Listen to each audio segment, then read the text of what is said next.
Eh bien bonjour, c'est Cornova pour la chaîne vidéo Game Meeple. Aujourd'hui on se retrouve pour un unboxing du KS d'un jeu qui s'appelle Vampire Hunter. Donc c'est un jeu qui est en anglais, donc un KS. Ce KS là, je l'ai fait pour vous dire pour mon frère.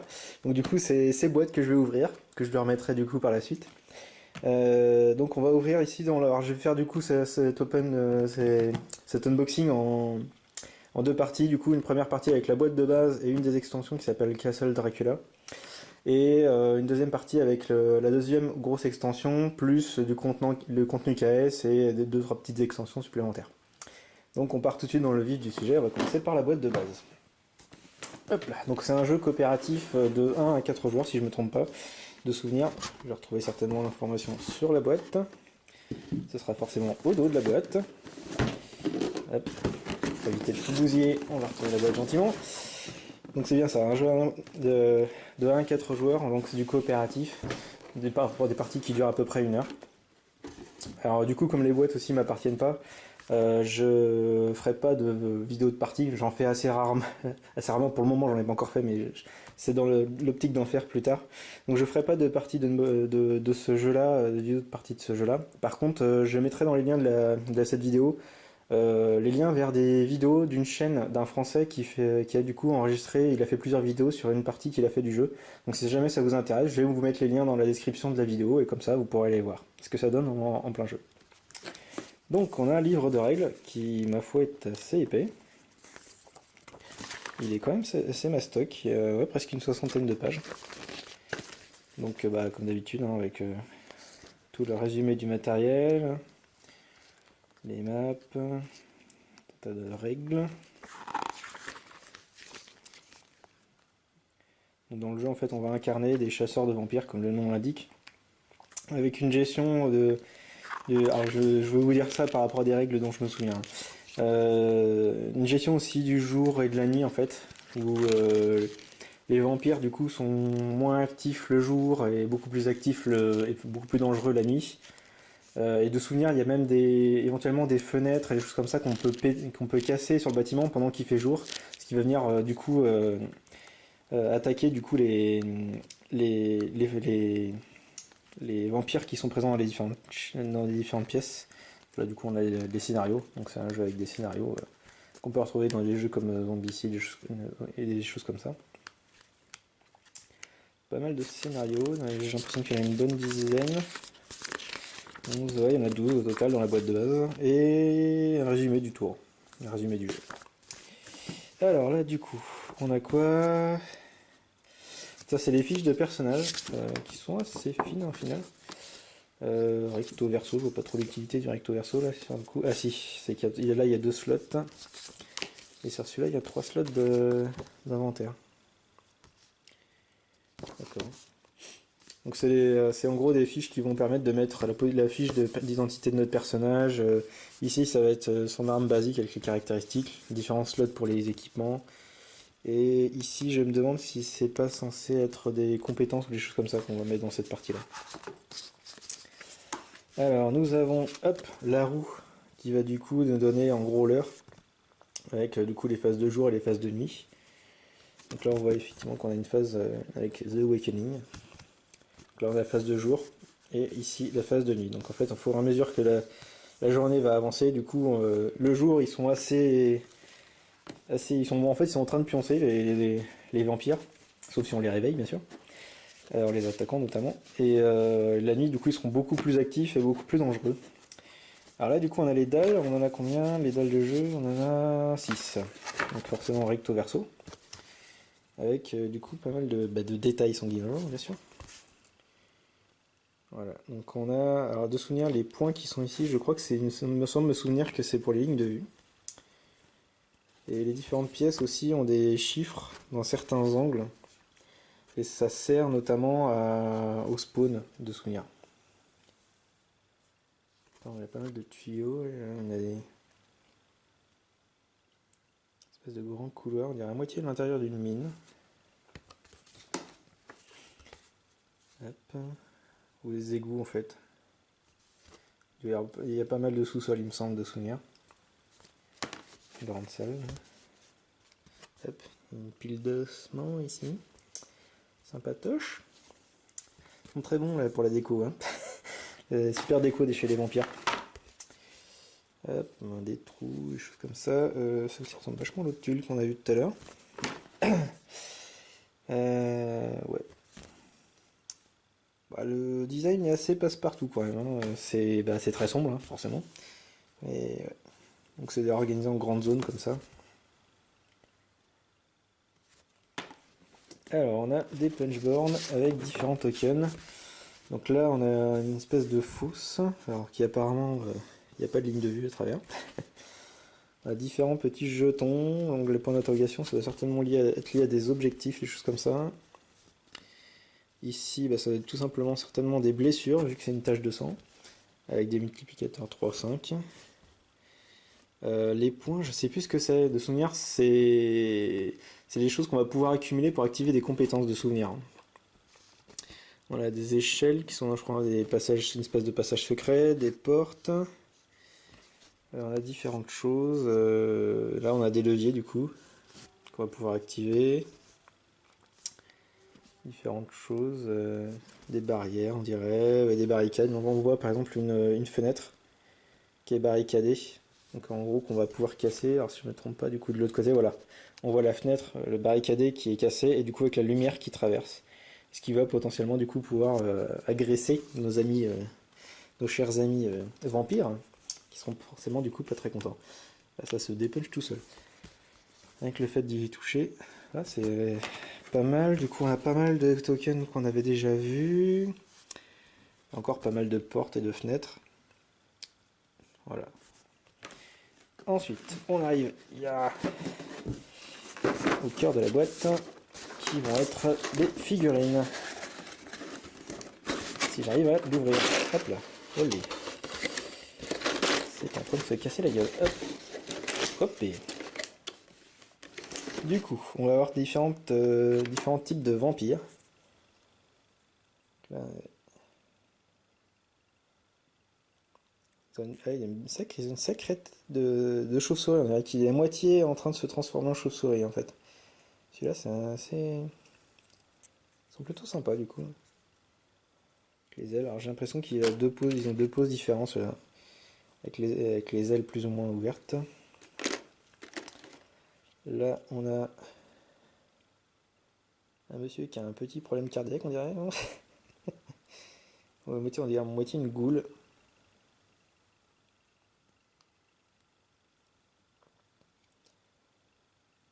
Un gars en train de se transformer. Il y en a pas mal. Donc ça va certainement être une version féminine du personnage précédent. On a pas mal les cheveux et tout ça. Donc là, on va arriver, c'est les héros, là, je pense. Oui, vu l'arbalète. Le couteau. La bonne... C'est une sacrée armure, celui-là. Bonne armure bien tranquille. Ah, les détails sur les pantalons et tout sont super sympas. Plein de petits détails.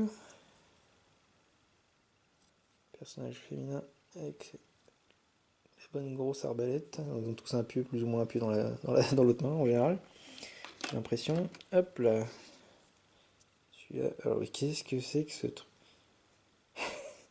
Je suis pas bien persuadé de comprendre ce que c'est son arme, lui. Espèce de harpon là. Punk harpon. Et puis posé sur une pierre, on dirait. Hop, donc ce personnage-là, avec une petite arbalète de poing, ouais. Le pied dans l'autre main.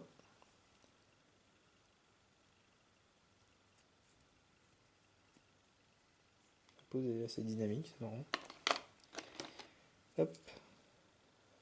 Celui-là, avec son... Ah, c'est un lance-flamme, on dirait.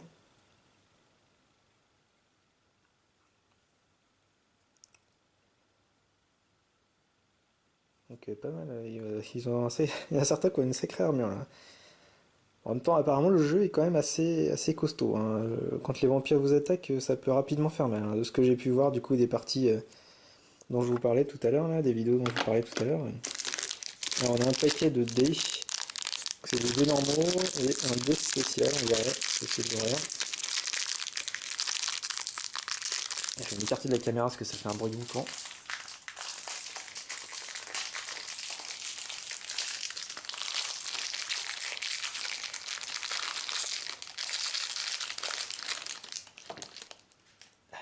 Plastique dur comme ça, c'est horrible. Alors, donc on a des dés normaux, hein, des Astifas. Et un dé spécial avec des symboles, donc je suis pas sûr de comprendre la signification. Ah si, on dirait un symbole de bruit, une branche cassée. Peut-être pour savoir si on fait du bruit en se déplaçant ou en faisant certaines actions, et ce qui réveillerait nos chers amis légèrement endormis et quelque peu affamés. Du coup, là, on a des bases pour les figurines, ce qui est devenu un peu un standard d'ailleurs dans les jeux de figurines maintenant. Utiliser des bases de couleurs pour distinguer certaines choses. Alors là, on a tout un paquet de cartes. Et notamment, je vois que là, ça m'a l'air d'être ouais, ça m'a l'air d'être les cartes d'armes de base des différents personnages. Donc là-bas, c'était bien un lance-flamme que je voyais tout à l'heure. Avec les différentes caractéristiques, donc l'image des armes, si ça fait du bruit ou pas, j'ai l'impression. Ça doit être la portée, donc portée de 0, portée de 1, le nombre de dés qu'on va lancer et ce qu'il faut obtenir au dé. Donc très similaire à des jeux style zombicide. Avec du coup, comme je vous disais, des compétences qu'on peut activer en dépensant ces fameux jetons, petits jetons bleus avec un point dessus, qui vont faire des effets supplémentaires. Alors, qu'est-ce que c'est que ce truc? Ah, ça m'a l'air d'être... Ah oui, c'est vrai, il me semble que dans ce jeu-là, si on meurt, on peut se transformer en vampire. Donc j'ai l'impression que si le personnage meurt, on retourne tout simplement sa carte et du coup, bah, sa seule attaque de combat, en fait, c'est bah, mordre. Donc d'accord, ok. Donc ça, les différents personnages, ils ont bah, un crossbow, qui ont tous un pieu, j'ai l'impression, et une arbalète pour le départ. Qu'est-ce qu'on a? Clear shot, takeover, donc ça m'a l'air d'être justement des compétences. Des compétences avec pareil des coups. Donc là, des coups, comme je disais, en espèce de petits points de compétences avec le point bleu. Ok. Là, du coup, c'est les cartes de personnages. Donc avec ici leur nombre de points de vie en toute logique. Et leur niveau, il leur deux différents niveaux dans trois compétences différentes, qui vont être certainement l'évasion ou le déplacement, je ne sais pas trop.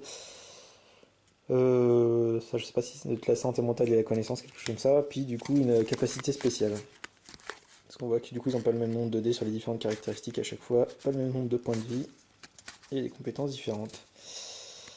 Donc ça m'a l'air d'être un résumé des actions que peuvent faire les personnages, les actions, l'ordre du tour, et des changements de phase pour les ennemis, du coup, entre le jour et la nuit.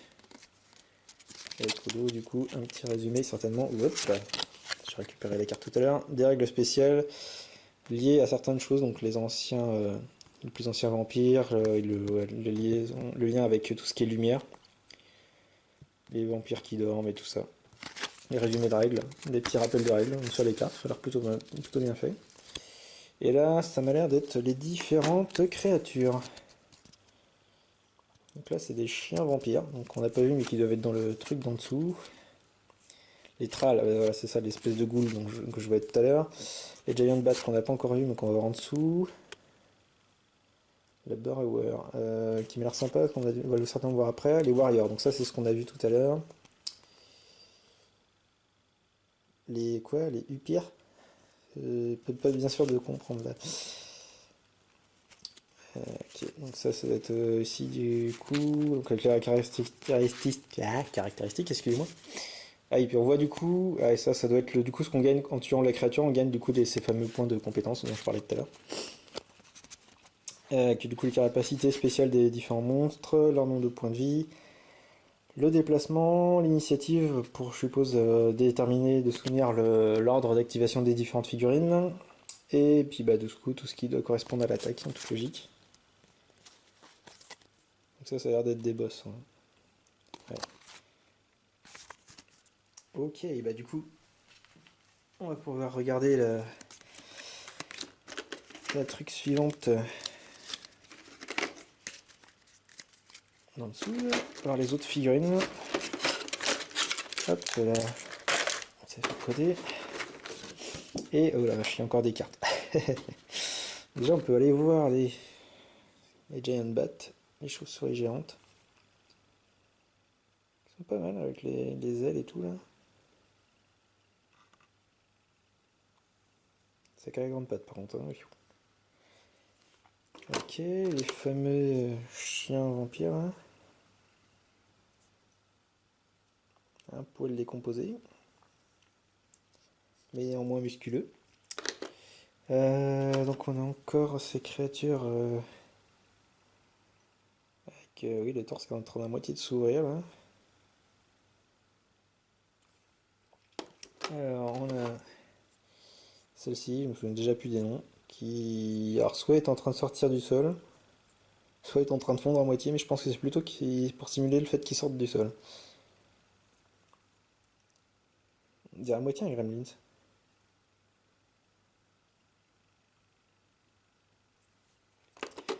Hop, donc on a vu toutes celles-ci, et du coup, vous allez voir, du coup, je pense que ça va être les 3 boss.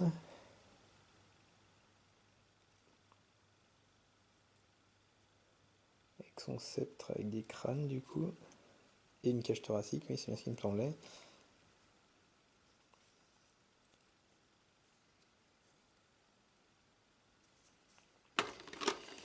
Hop, une chauve-souris qui a fait du bodybuilding, et qui a à moitié des pieux dans le dos, là, on dirait.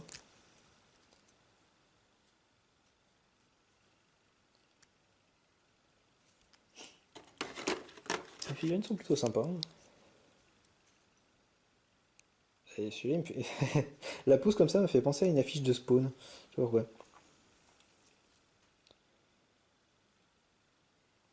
Ok. Les ailes complètement déployées. Sympa, sympa. Et du coup, là, on va retrouver du coup des cartes qui vont faire les différentes choses restantes du jeu. Yo, si j'arrive à les ouvrir. Alors, du coup, on va avoir des objets. Oh vache. Qu'est-ce que c'est que cette carte-là? J'ai l'impression qu'elle est plus fine que les autres. Bref. Du coup, là, on a des reliques apparemment.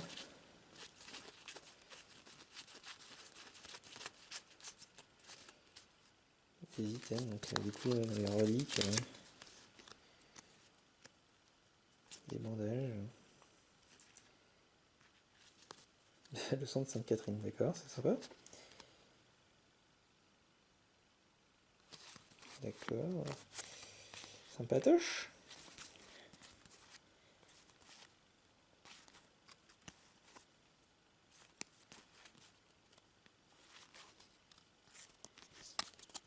Ici, on a une lance enflammée. D'accord.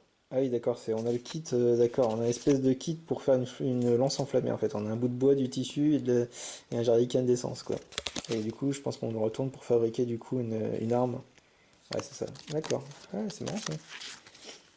Système où par contre il faut du coup dépenser, j'ai l'impression.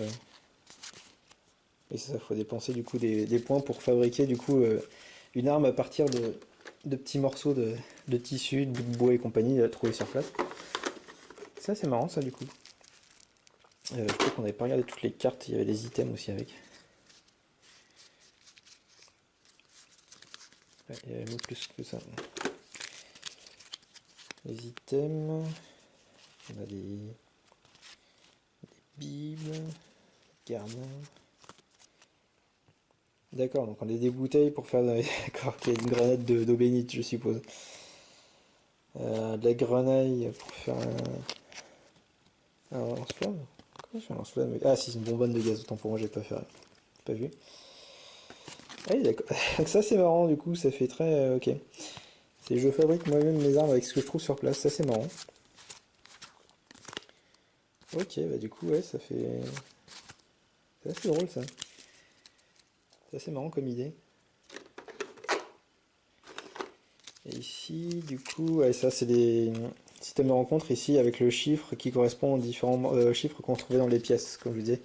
Ça va être par rapport du coup au spawn. Et de souvenir, la couleur ici, vert, jaune et rouge, ça correspond au nombre de hunters qui vont rentrer dans les lieux. À 4, on utilise forcément la partie rouge. À 3, ça va être la partie jaune. Et à 2, ça va être la partie verte. En toute logique. Quelque chose comme ça. Hein. Je suis pas sûr, il me semble me souvenir vaguement de ça. Ça, c'est des cartes de spawn au final. Hop, donc on va retrouver certainement des cartes similaires là-dedans, notamment des cartes de spawn, parce que je trouve qu'il n'y en a pas des masses dans ce que j'ai ouvert. Donc il doit en toute logique y en avoir d'autres. Des capacités spéciales.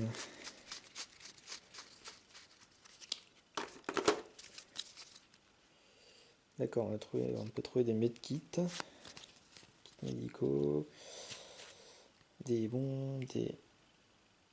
Ah, d'accord, une lampe à UV, je percutais pas sur le coup. Des bolasses en argent, et forcément.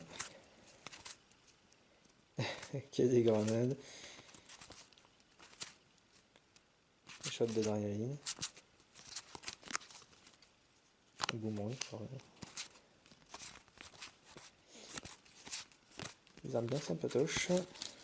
Donc ça, c'était plutôt des équipements du coup. Oui, c'est ça, c'est des équipements. J'ai mal... Oui, d'accord, c'est que c'est sur le fond... L'écriture est verte en fait. Je me suis fait avoir.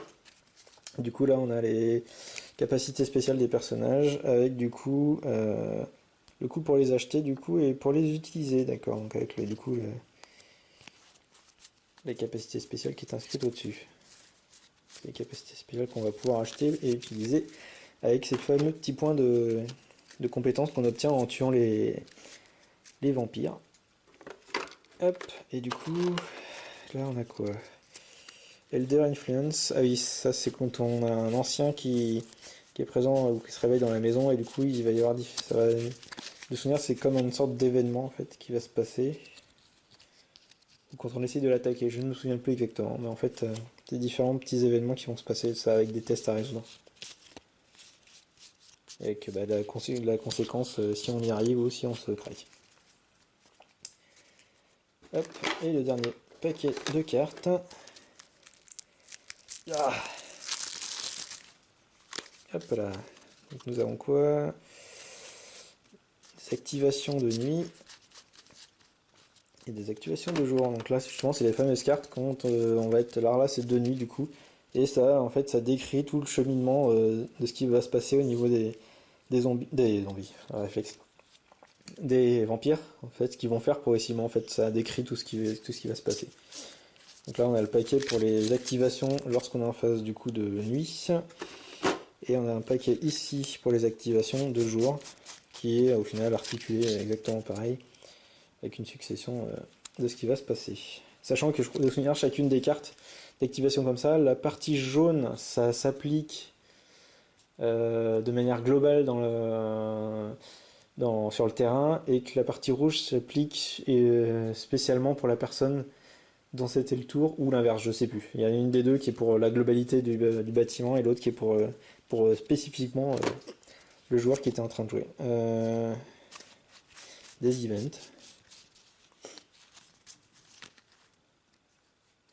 Et compulsion, je ne sais pas ce que ça veut dire. D'accord. Et du coup, j'ai dit que c'était quoi? Avec des événements, du coup, avec des tests D'accord, oui, c'est vraiment différents événements. Ça nous dit petit texte dans le qui nous dit qu'est-ce qui se passe et ce qu'on doit résoudre. Ok. Et bah, tout ça, c'était le contenu de la boîte de base. Il y avait déjà pas mal de choses dedans. Donc on va du coup passer les cartes qui se font là. On va passer au contenu du coup de l'une des extensions qui du coup Vampire oblige, hein, on pouvait pas parler de Vampire sans parler de Dracula, qui s'appelle donc Castle Dracula, le château de Dracula. Alors que je range ça à la dégueulasse. Hop là. Hop, on va mettre de côté. Et donc une petite boîte d'extension. Château Dracula, avec forcément le livret. moins épais parce qu'à mon avis il y a juste quelques règles, un peu de fluff au début, tiens. Des règles sur l'extension, des règles certainement liées à Dracula, des jolis dessins. Et du coup on a de... Il y a combien? Il y a... Hop là. Il y a 4 missions supplémentaires du coup. Ok. Du coup dedans on retrouve 2 nouvelles dalles. Avec ce qui m'a l'air d'être l'intérieur du château de Dracula du coup. Parce que pour le coup avec le côté pavé, et avec la zone avec le trône de Dracula, enfin j'aurais plus vu dans un cercueil que dans un trône, mais admettons.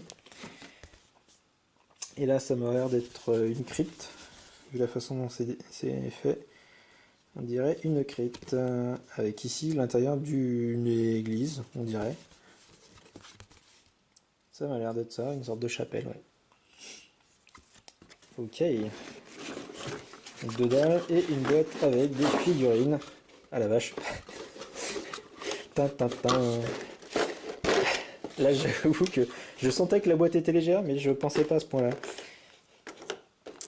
Alors donc on a, voilà, donc, comme je parlais de cercueil tout à l'heure, hein, tout simplement, on a le magnifique cercueil du comte Dracula.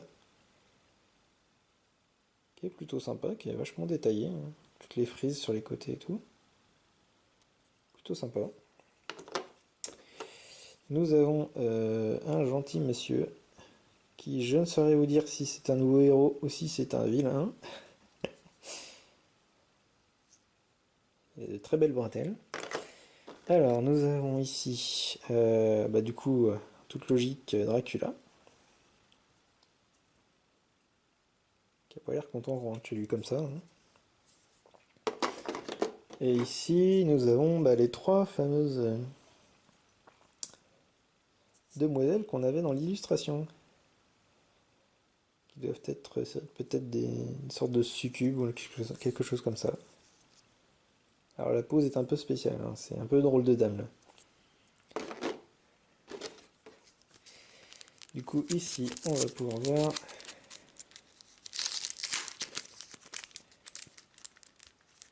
hop là. Ah, ce sont les mariés, les femmes de Dracula. Connor. D'accord. Et on a Dracula.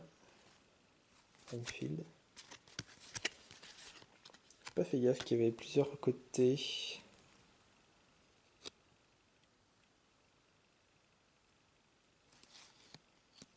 D'accord, il y a 2 côtés différents. Est-ce que les caractéristiques sont différentes? Oui, effectivement. D'accord. Hop, et quelques cartes supplémentaires ici. Donc on a des attaques. Donc en gros, les actions, l'activation de Dracula, d'accord. Donc il a son propre deck d'activation, Dracula. Ok, donc avec du coup je suppose toutes les actions qu'il va pouvoir faire. Alors, ils sont pas fait chier sur l'image par contre. Toujours la même. Ok. Pas trop mal. Un poil, un petit arrière-goût de vide hein, quand même dans cette. Enfin, ça fait une grosse boîte pour une extension pas si énorme que ça, quoi. Hop là. Donc voilà qui va mettre fin du coup à notre première vidéo. Donc comme je vous disais, il y en a une deuxième qui vient avec, qui va du coup correspondre à la deuxième extension comme celle-ci, plus le contenu stretch goal et d'autres petites extensions qui viennent avec. Donc voilà. Donc d'ici la prochaine fois, je vous dis à très bientôt et jouez bien. Salut!